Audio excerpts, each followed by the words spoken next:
सदर इजलास मखदूम व मुकर्रम जनाब हजरत मौलाना जमील अहमद साहब रहमानी, रफीक मुहतरम जनाब हाफिज कारी शब्बीर अहमद साहिब, मुअज़्ज़ज़ हाज़िरीन और सामीईन किराम, आप हजरात के ज़ौक़ व शौक़ ने, आपकी इजाज़त ने मुझ नाचीज़ को कुर्सी खिताबत पर बैठाया है कि कुछ लब कुशाई करूं, कुछ बेजोड़ तौर जुमले आपको सुनाऊं, कुछ हकीकत बातें, हिदायत वाले वाक़यात जुबान से जारी हों, ताकि हम दोनों कामयाबी के खुशबहार पाक के मालो मता से माला माल हो। बुजुर्गों, निस्बत से किसी शय में अजमत और हुर्मत आती है। मैंने कहा, कुरान की आयत के हवाले से हाज़िही नाक़तुल्लाह, ये अल्लाह की ऊँचनी है। ऊँचनी में हुर्मत और अजमत आ गई कि हमारी आपकी ऊँचनी नहीं है, अल्लाह की ऊँचनी है। अल्लाह की ऊँचनी है, नबी की नबूवत की दलील है, नबी की नबूवत का मौजज़ा है। आम ऊँचनी नहीं है, ये अल्लाह की ऊँचनी। कहा बैतुल्लाह, अल्लाह का घर। घर तो हमारा आपका भी है, और भट्ठे की ईंटों से हमने भी घर बनाया, और अल्लाह का घर भी भट्ठे की ईंटों से बना है। लेकिन उन ईंटों की निस्बत, उस गारे और सीमेंट की निस्बत अल्लाह की तरफ हुई तो वो ईंटें मुहतरम हो गई, वो गारा और वो छर मुहतरम हो गए। उसी तरह से ये जो चार हुफ़ाज़ हैं, ये अगरचे हमारे अजीज हैं, आपके हमारे बेटा भतीजा हैं, लेकिन जब इन्होंने पूरे कुरान को सीने में महफूज किया, इनका ताल्लुक कुरान से कायम हुआ। कुरान अल्लाह का कलाम है, अल्लाह की सिफत है। कुरान की विसातत से इन हुफ़ाज़ किराम का ताल्लुक अल्लाह से था। फिर इन बच्चों की शान ये हुई कि तरदामनी पे शायद हमारी न जाइयो, दामन निचोड़ दें तो फरिश्ते वज़ू करें। शान ये हुई इज़ा क़रअल कुरान व अमिला बिमा फीही कुल्लिसा वालिदा होता है यौमल क़ियामा दऊहु अहसनु मिन ज़ौजिही। जब किसी ने कुरान को पढ़ा और मुक्तज़ाए कुरान पर अमल किया तो उसके वालिदैन को क़यामत के दिन सूरज से ज्यादा रोशन ताज पहनाया गया। दुआ कीजिए कि अल्लाह ताला हमें हाफिज़ कुरान बनाने की तौफीक दे। लोग क्या कहते हैं कि हाफिज़ कुरान गरीब का बच्चा बनेगा। किसका बच्चा? यतीम का बच्चा बोलेगा ये तो गरीबों की पढ़ाई है, पैसे वालों की पढ़ाई स्कूल में है, कॉलेज में है के बच्चे इंजीनियर बनेंगे, उनके बच्चे डॉक्टर्स बनेंगे, गरीब के बच्चे हाफिज और मौलवी बनेंगे। गरीब के बच्चे हैं ये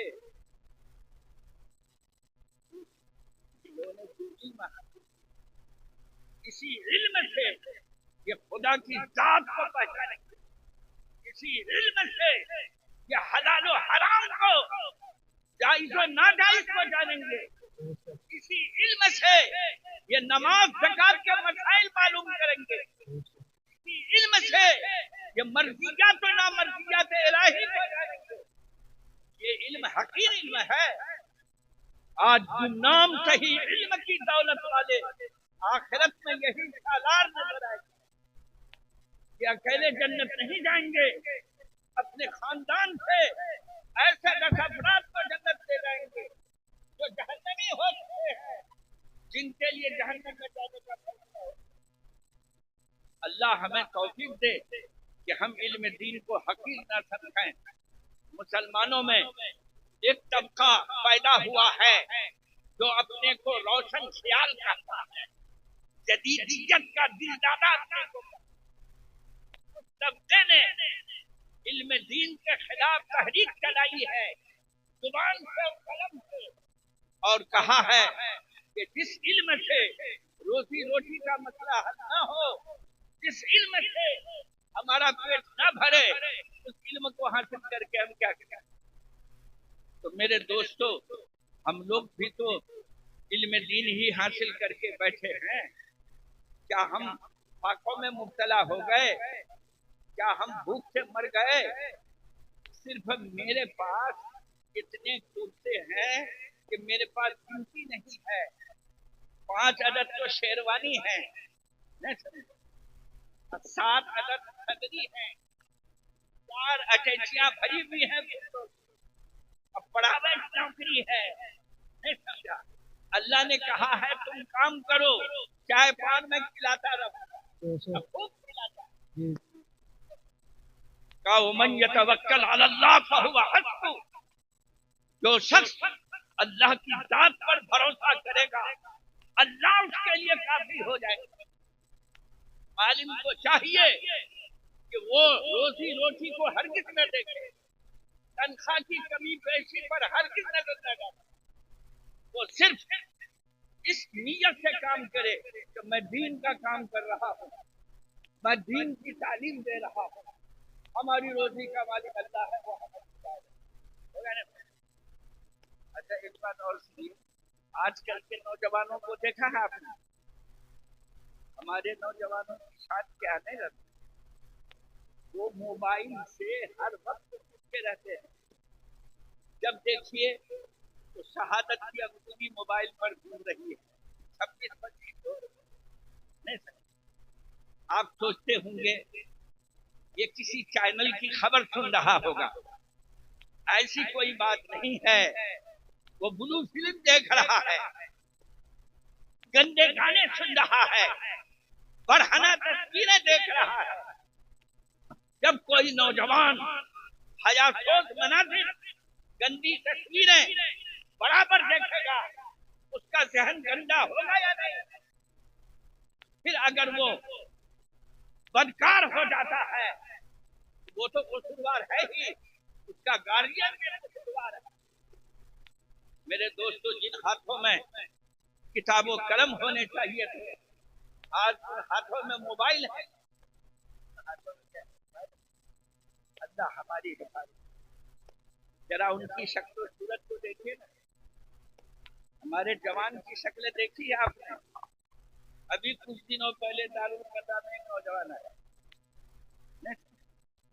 शक्ल सूरत से आप हर किसी कहते हैं कि मुसलमान का बच्चा, जांघियां पहनकर दारुल कदा में, और हाथ में कड़ा है, कान में बाली है, बाल जो रखे हैं उसने, उसका नाम मुर्गा कटिंग है। अबे हनुमान कटिंग, बंदर कटिंग, क्या क्या कटिंग बना के रखा। हज्जाम ने अपनी दुकान पर एक कैलेंडर लटका रखा है, 310 कटिंग के बाल उसमें है। कोई भी सुंदर बाल बनवाने जाता है, नाई पूछता है कि कौन सी कटिंग चाहिए आपको? आप बंदर बनना चाहते, जानवर बनना चाहते, अब वही बना देता है। आपने एक जवान की पैंट देखी है, 2200 रुपए की पैंट, यहाँ भी फटी हुई है, स्कूटर पर भी फटी और पीछे भी फटी हुई। नहीं समझा? जेब तो हम लोगों ने सीने पर लगाया, और उसने पैंट में यहाँ जेब लगाया। इस बेवकूफ से पूछिए कि पिंडली पर जो जेब है उसका क्या काम है? आदमी वहां पैसे रखेगा, वहां सिगरेट रखेगा, किस काम का है? का मौलवी साहब जानते नहीं है फैशन का जमाना का फैशन यही है कि फटी हुई पैंट पहनो और किसी मजलिस में जाओ तो बैठने में जहमत करो, कुर्सी पर बैठ नहीं पाओ, यही है पुरानी। मेरे दोस्तों अजीबो गरीब हाल है। अल्लाह ताला हमारे जवानों को सही जवान बना दे, नेक और दीनदार बना दे। एक जवान का नाम आपने सुना है, 17 बरस 3 महीने 16 दिन की उम्र है और लक़ब है उसका फातिह सिंध। दुनिया उसको कहती है मोहम्मद बिन कासिम, जिसने राजा दाहिर की गर्दने फख्र को मरोड़ कर रख दिया और पूरे सिंध को। आज हमारा जवान तारी का रखिया, शराब का दिलदादा, जुए के अड्डे में 24 घंटा बैठने वाला, एक वो जवान भी है जिसको दुनिया मोहम्मद बिन कासिम, जिसने कभी फर्ज नमाज नहीं छोड़ी, सुन्नत नहीं छोड़ी, दुनिया उसको फातिह है। अल्लाह हमारे जवानों को ऐसा जवान बना दे। कहा कि सब अतुन युज़िल्लुहुम यौमुल ला ज़िल्ला इल्ला ज़िल्लुहु, 7 अफराद हैं वो रहमत इलाही के साया में, उनमें से एक शख्स वो नौजवान है जिसने अपनी जवानी दीनी कामों में लगा दी, जिसने अपनी जवानी दीन की तबलीग और दावत में लगा दी, इनके कामों में लगा दी। ऐसा जवान रहमत इलाही से साया में। अल्लाह हमारे जवानों को वैसा जवान बनाए। और एक बात सुन लीजिए, हम और आप पके हुए फल हैं, कब टूट कर गिर जाएंगे कुछ पता नहीं। ये तो सफेद डाली है ना, मौत की बात आएगी, अब तो शहरे खामोशा पड़। इन्हीं बच्चों को कौम और मिल्लत की जिम्मेदारी संभालनी है, इन्हीं जवानों को मिंबर और मेहराब को संभालना है, इन्हीं को मुदर्रिस बनना है, इन्हीं को इमाम और मुअज्जिन बनना है, इन्हीं को शेखुल हदीस शेखुल तफसीर बनना है। अगर हमारे जवानों की सलाहियतें गंदे कामों में खर्च हुई लग गई तो फिर कौम और मिल्लत का बोझ कौन संभालेगा, मिंबर और मेहराब को कौन जीनत करेगा। अल्लाह ताला हमारी हिफाजत फरमाए। हम और आप चले जाएंगे तो फिर मदरसे को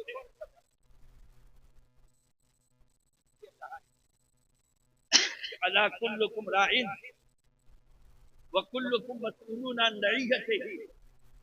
आगाह हो जाओ ऐ लोगों, तुम में से हर जिम्मेदारी के बारे में बात करो।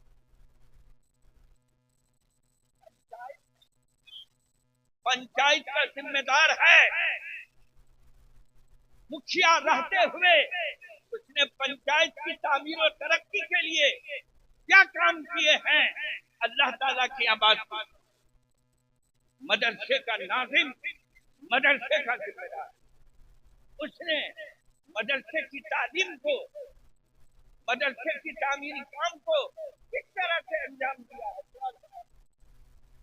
उसी तरह से वालिदैन अपनी औलाद का जिम्मेदार, वालिदैन से उनकी औलाद के बारे में सवाल कि तुमने नेक औलाद छोड़ी या बुरी औलाद छोड़ी, तुमने अच्छे बेटे छोड़े या गंदे बेटे छोड़े।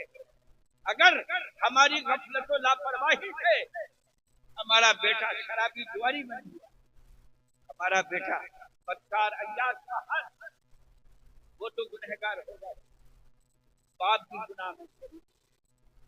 इसीलिए कहा क्या सिर्फ अपने को जहन्नम के आग से घर वालों को। अब एक शख्स खुद पांचों नमाज का पाबंद है, हर वक्त तस्बीह के हाथ में रहता है, औलाद और वज़ाइफ का पाबंद है, उसके घर के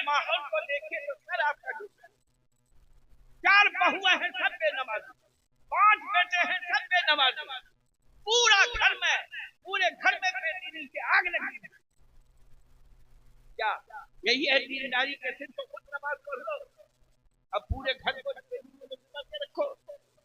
अल्लाह हमारी हिफाजत करे। एक बात सुनिए, आप लोग थक गए क्या? अगर थक जाइएगा तो कनखी मार दीजिए, मैं डब्बा बैठ गया। एक बार सुनी जाती, आज जो है सामान की 11 तारीख है, कल 12 और परसों 13, कल 14, जो मेराज को 14 शाबान। 14 शाबान का नाम हमने क्या रखा है? कहिए ना, शबे बरात। एक लफ्ज मैंने फारसी का लिया और एक लफ्ज अरबी का लिया, और दोनों को मिला करके एक अजीम त्योहार बना लिया। नाम उसका क्या रखा है? कायदे की रूह से तो लैलतुल बरात होना चाहिए। दोनों लफ्ज अरबी के होने चाहिए या दोनों लफ्ज फारसी के? एक लफ्ज तो फारसी का पहचा ले लिया और एक लफ्ज अरबी का शबे बरत बना के रख दिया। शबे बरत के ताल्लुक से कितनी खुराफात हमने पैदा की हैं, अगर उनको बयान किया जाए तो आपका सर चकरा जाए।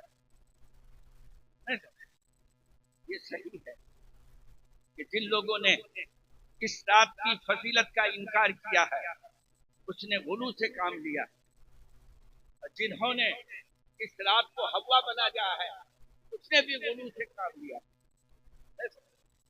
बास लोगों ने शबे बरत की फजीलत का ही इनकार कर दिया और ये कहा है कि शबे बरत की फजीलत पर जो अहादीस वारिद हुई हैं वो सब की सब ज़ईफ है, वो सब की सब कमजोर है।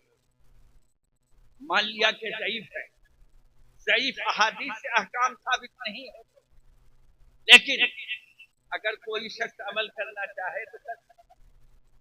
शबे बरत की फजीलत में इतनी कसरत से हदीसें वारिद हुई कि तक से वो उम्मतन इन अहादीस में की कुव्वत पैदा हो और इस रात की फजीलत को हासिल करने के लिए आदमी इस रात में इबादत कर सकता है। देखिए, सुनन तिरमिज़ी की सफा 739 की हदीस है और मुस्नद अहमद की सफा 238 की हदीस है। इज़ा कानत लैलतुन निस्फ़ी मिन शाबाना, जब निस्फ़े शाबान की रात आ जाए तो क़ूमू लैलहा, रात में इबादत करो, वसूमू नहारहा, दिन में रोजा रखो। क़याम लैल का जिक्र है। क़याम लैल की इस्तिलाह हदीस में तरावी की नमाज के लिए इस्तिलाह, नवाफिल के लिए, नफली इबादतों के लिए। तो हदीस पाक में कोई खास इबादत का जिक्र नहीं, सिर्फ यह जिक्र है कि रात में इबादत करो। अब चाहे आप नमाज पढ़िए, तस्बीह तहलील कीजिए, जिक्र कीजिए, पढ़िए, आप चाहे नवाफिल पढ़िए, सबकी गुंजाइश है, आप कोई भी इबादत करें। एक बात सुनिए, पूरी जिंदगी में सिर्फ एक मर्तबा सरवरे दो आलम सल्लल्लाहु अलैहि वसल्लम से इस रात में जन्नतुल बकी जाना था। माँ आयशा फरमाती हैं कि फ़क़त तो रसूलुल्लाह सल्लल्लाहु अलैहि वसल्लम, मैंने एक रात बिस्तर पर आप सल्लल्लाहु अलैहि वसल्लम को नहीं पाया, मैं आपको ढूंढने के लिए निकली, फ़इज़ा हुवा बिल बकी, खिलाफ़े तवक्को मैंने आपको जन्नतुल बकी में पाया। आप दोनों हाथ किबले की तरफ उठाकर वहां के मरहुमीन के लिए दुआ मग़फ़िरत करो। इस हदीस से पूरी उम्र में एक मर्तबा जन्नतुल बकी में जाना साबित होता है। अगर ये कोई मज़बूत सुन्नत होती तो हजरत अबू बकर अमल करते, हजरत उस्मान करते, हजरत उमर करते, हजरत अली करते, सहाबा किराम अमल करते। आप सल्लल्लाहु अलैहि वसल्लम हर साल इस रात में कब्रिस्तान जाते और मग़फ़िरत की दुआ करते। अगर सिर्फ एक, इसलिए कब्रिस्तान जाने की तो गुंजाइश है, जा सकते हैं, लेकिन गिरोह दर गिरोह जमघटा बनाकर, जमात बनाकर जाना गैर शरई है। अब इंफरादी तौर पर जाइए, और आप जाइए शहर कटिहार में, लोग इस रात में इतनी खुराफात करते हैं जो तसव्वुर से भी बाहर। बाद जगहों में इस रात में दिए जलाते हैं और दीवारों पर रखते हैं, बाद जगहों पर पटाखे छोड़े जाते हैं, बाद जगहों पर इस रात में हलवा रोटी खूब पकाते हैं। हलवा भी तो सूजी का हलवा, चने का नहीं, जो दिन भर आपका पेट भूख करता है। और आप जाइए मस्जिद में, मिंबरों के खिलाफ तो हलवों से भरते, इमाम साहब को समझ नहीं आता कि हलवे पर क्या। मेरी मस्जिद में कम से कम 20 हाथ तक हलवा रखे हुए रहते। यार चने का हलवा लाते क्या लाया है, इसको तुम खुद खाना नहीं चाहते, वो मौलवी को देने आए हो। हम पूछते हैं कि आप सरवरे दो आलम सल्लल्लाहु अलैहि वसल्लम से पूरी जिंदगी में इस रात में हलवा रोटी खाना साबित कर सकते हैं कि हुजूर ने कभी भी 15वीं शब को हलवा रोटी पका के खाया है या पकाने का हुक्म दिया है साबित? तो फिर हलवा रोटी को ऐन शबे बरस समझ लेना बेवकूफी है या नहीं है? एक बात सुन लीजिए, हमारे यहाँ जो मेरी उम्र के 65 साल हो चुके, मैंने आज तक नहीं देखा है कि हलवा रोटी के अलावा कोई और खाना इस रात में पकाया गया। अरे कभी सेवई बना लो, और कभी पुआ बना लो, कभी और कुछ बना लो, हलवा रोटी कहां से लाया है? और अगर हलवा रोटी नहीं पकाई गई तो शबे बरत हुआ ही नहीं समझे। और क्या किया है? वहां लोहजन जलसे में गया था, मैं तकरीर कर रहा हूँ और वो पुआ खा के मर गए। अबे जब तुमको सुना ही था तो क्यों बुला लिया मुझे को? मुझे भी 2-4 पुआ खिला देते, मैं किसको जाता। तो 5 लोगों ने कहा है कि हलवा रोटी हमने निकाला है हजरत वैसे करनी के अमल से। एक आशिक का नाम वैसे करनी है, यमन के रहने वाले। जब उन आशिक को मालूम हुआ कि सरवरे दो आलम सल्लल्लाहु अलैहि वसल्लम के दंडाने मुबारक में तोड़ दिए गए थे, इन आशिक के रसूल ने मोहब्बत रसूल में आकर अपने दांत तोड़ डाले और सख्त को खाने से मालूम, तो माँ ने उसके लिए नर्म गजा तैयार किया, हलवा रोटी। और ये वाकया 15 शव्वाल का है, 15 शाबान का नहीं। अगर वैसे करनी के हलवा रोटी को आप अपनी हलवा रोटी के लिए बनाना चाहते हैं तो पहले आप भी अपने 32 दांतों को तोड़िए और आप पोपला बनिए, फिर हलवा रोटी खाइए मुलायम। और अगर हलवा रोटी आपको खाना है तो 15 शव्वाल को खाइएगा या 15? कहां से ये निकाला हलवा रोटी? और इबादत के नाम पर तो कुछ नहीं, सिर्फ हलवा रोटी खाने का नाम। हमारे यहाँ जो है, कल दिन में एक आदमी आए, मौलवी साहब बच्चे जो मेरे पूरे खानदान को कलम कापी लेकर आओ। पूरे खानदान का नाम तफसील से लिखाया, परदादा नकरदादा नकरदादा 255 रुपया दिया, सबसे पहले 200 रुपये 200 सलामा, और ये 150 किलो जलेबी में जलेबी और कह रहा 255 में पूरे खानदान को जन्नत में घुसे। तो जन्नत इतनी सस्ती है क्या? 255 में मिलती है क्या? लौंडों ने भी मजाक उड़ा दिया कुरान खानी का। ये 500 में 700 में 200 में ठिका करते, तो जाहिर को क्या समझाते हैं कि 500 में अगर कुरान खानी करवाओगे तो 25 और तुम्हारा खर्च तो 500 रुपये फीस के वो ले लेता चला जाता है। धंधे तो बड़ा कुछ और धनवादी तो कहता है कि हम लोगों ने उसी से उनकी बात करना है कि मेरे मरहूम तो जन्नत पहुंची गई, उसने 10 खत्म तो क्या 10 पारे भी नहीं कर, ठगी की दुनिया आबाद। आप खुद क्यों नहीं पढ़ते कुरान? आप कैसा मतलब आप कुरान पढ़ने में दूसरे का मतलब, अब मदरसे के बच्चों को अब्बास उलमा ने तो अपना नाम ही रख दिया है मिलादी मौलाना।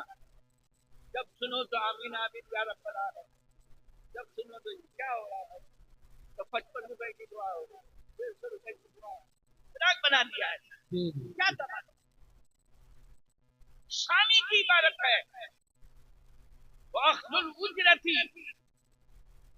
अला क़िराअतिल कुरान हराम। कुरान पढ़कर मजदूरी लेना हराम है। अल आखिर वल मुअतिल, लेने देने वाले दोनों गुनहगार का वम्मा जम्उस सुलहा वल कुर्रा ले क़िराअत खत्मिल कुरान और सूरत इखलास वहिया बिदअतुन मुस्तक़बहा। नेक लोगों को मौलवियों को जमा करके कुरान खत्म करवाना बहुत बुरी बिदअत, फतवे की इबारत है, शामी की इबारत, और कुरान खानी को धंधा बना लिया है। एक बात ये, जब मैं चाकदा फुलपुर में पढ़ रहा था ना, तो उस्ताद मोहतरम ने कुरान खानी के लिए यहाँ भेजा पढ़ाई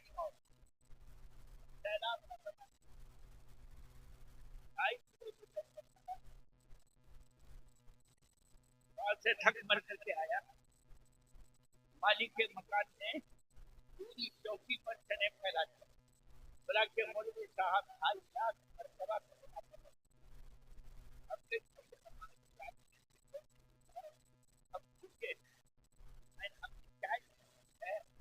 पहले पेट्रोल तो डालो, कहा मौलवी साहब पहले चने पर कलेमा पढ़ो तब नाश्ता करें।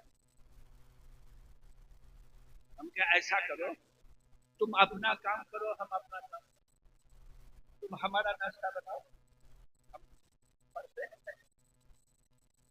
अभी 20 मिनट नहीं गुजरे थे कि हम लोगों ने 7 लाख कलमा पढ़, हर मालिक को बोला कर रहा कि हमने तुम्हारी औकात से ज्यादा पढ़ दिया, 7 लाख चाहिए खुश हो गया, अच्छा नाश्ता कराया, अच्छी चाय पिलाई, ये लौंडे जो जाते हैं कुरान खानी में ये ढंग से पढ़ते नहीं है, सिर्फ पढ़ते हैं ये। अगर कुरान खानी का सवाब पहुंचाना